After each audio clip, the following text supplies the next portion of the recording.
تعالوا مع بعض نعمل فيديو جميل كده بسيط سهل كمان اقتصادي. فيديو كفتة داوود باشا بشوية مكرونة من عندنا كده جمال، يبقى احلى وجبة وكمان ما نبقاش كلفنا نفسنا في ظل الغلاء اللي احنا فيه.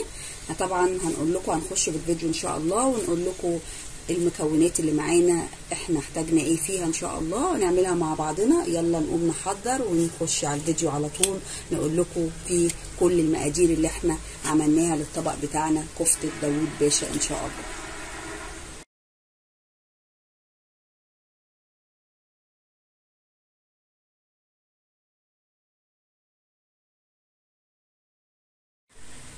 ازيكم حبايبي، عاملين ايه؟ يا رب تكونوا بخير ان شاء الله. النهارده هنعمل معاكم فيديو بسيط كده وكمان اقتصادي، كفتة داوود باشا. هنقول لكم على المقادير اللي معانا: بضايه، بابريكا، بهارات لحمه، كاتشب، قرفه، ومعانا ملح، ومعانا كمان بصله مبشوره، وهنا بصمات ناعم، ومعانا الفلفل بتاعنا، وكمان اللحمه.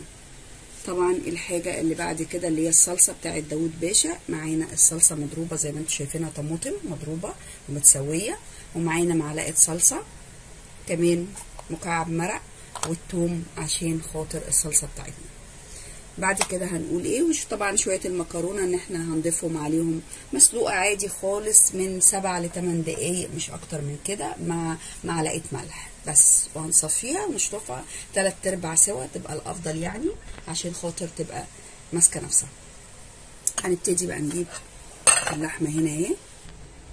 هنبدا دلوقتي التحضير. بصله، وهنصفي كل الميه اللي جواها. ده كيلو لحمه، حطينا له بصله كبيره كده بالشكل ده، صفينا كل الميه كل السوائل. ملح، معلقه ملح كبيره. قرفه سنه بسيطه، واللي مش عايز يحطها بلاش خالص.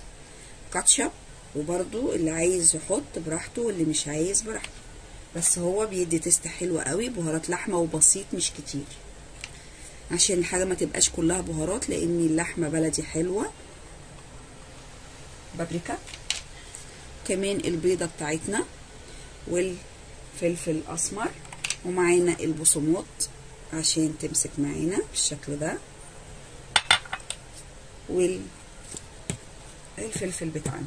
وبعدين ندعك اللحمه بقى جامد مع بعضها لحد ما تتماسك، عشان نعمل كور صغيره، وبعدين نبتدي نحمرها. عجناها جامد قوي قوي، خدنا وقتنا جامد عشان خاطر تتماسك مع بعضها، وابتدينا ان احنا نكورها كور بالشكل اللي انتوا شايفينه ده. طبعا الكور على حسب ما انتوا عايزين، كبيره براحتكم، صغيره براحتكم، اللي يريحكم، بس ما ننساش ان هي بتكش شويه، فلما نبقى حابين ان احنا نعملها كبيره هنكبر شويه، حابين بقى نصغر براحتنا خالص. نعمل حساب بس ان هي بتكش معانا طبعا واحنا بنحمرها. طبعا حابين تحطوها في التلاجة ساعة براحتكم خالص، حابين تشتغلوا على طول عاجنينها كويس هتمشي معاكم وتبقى اخر حلاوة ان شاء الله يعني باذن الله. هناخدها دلوقتي معانا على البوتاجاز في شوية زيت ونحمرها، ونبتدي نعمل الصلصة بتاعة كفتة داوود باشا. استنونا. حطينا معلقة مكعب الزبدة بتاعنا ومعلقة زيت، عايزين تعملوها بالزيت بس براحتكم خالص، اللي يريحكم عادي.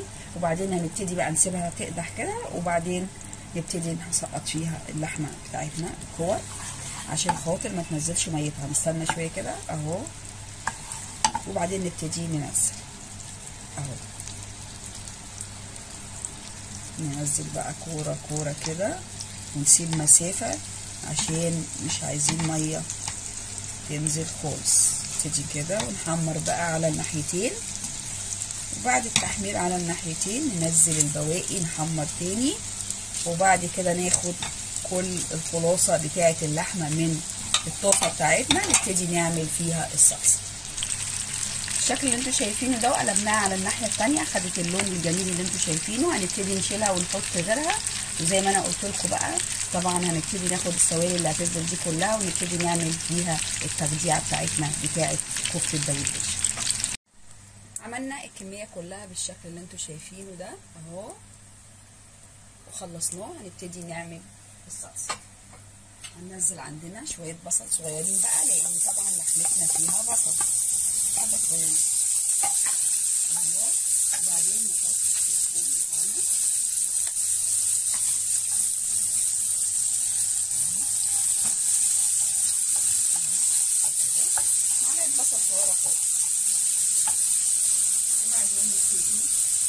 عندنا الصلصه كده اهو. بس ايه تطلع المواد الحافظه اللي فيها كده اهي في النار شويه، وبعدين نبتدي نحط عندنا الطماطم المضروبه بالشكل اللي انتوا شايفينه ده، مستويه ضربوها وايه ومسويه بالشكل الحلو ده اهو. انا بعمل صلصه اللي بتتجاب من بره دي، الصلصه المضروبه اللي هي جاهزه بتتجاب من سوبر ماركت، وهعمل لكم فيديو ان شاء الله هنزله لكم ان شاء الله ينفعكم كمان لو انتوا حابين تروحوا المصيف، ازاي ناخد الصلصه اللي بتتجاب من سوبر ماركت اللي هي المضروبه جاهزه من غير بقى اي لون. بره بيحطوا الوان اللي هي بتبقى بره في السوبر ماركت دي حاطين لون احمر، لكن انا هعمله لكم لون احمر طبيعي. استنونا بقى في الفيديو ان شاء الله هنعمله باذن الله وهنزله لكم عشان المصايف ناخد الصلصه مضروبه ازاي زي ما بتتجاب من بره بالشكل اللي انتوا شايفينه ده. نحط المكعب حطيناه، حطينا الفلفل الاسمر، احط شويه كمون بقى هنا في الصلصه بتاعتنا عشان طبعا ديت اللي هضيفها على المكرونه بعد ما اسقط فيها ان شاء الله اللحمه تاخد غلوه بقى، وابتدي انزل فيها الكور بتاعت اللحمه بتاعتنا، وبعد كده نضيفها على المكرونه هنشوفها ان شاء الله. واستنونا في فيديو تاني باذن الله. غليت عندي اهو، هنبتدي بقى نسقط فيها كفته داوود باشا بالشكل ده. نسيبها بس 5 دقايق مش اكتر تاخد من الصلصه وتدي كده، وبعد كده هنضيفها بقى ان شاء الله على المكرونه. حطينا طبعا الفلفل، وحطينا معلقه سكر عشان الصلصه، وحطينا فلفل اسمر، وحطينا بابريكا لو انتوا حابين. مش حابين خلاص، انا عندي صلصتي حلوه زي ما انتوا شايفينها كده حمرا، مش هحط بابريكا خلاص، هحطها في اللحمه. طبعا تاخد زي ما انا قلت كده وتدي، وبعد كده ايه هضيفها على المكرونه. وكل سنه وانتم طيبين، واستنوني في فيديو تاني باذن الله.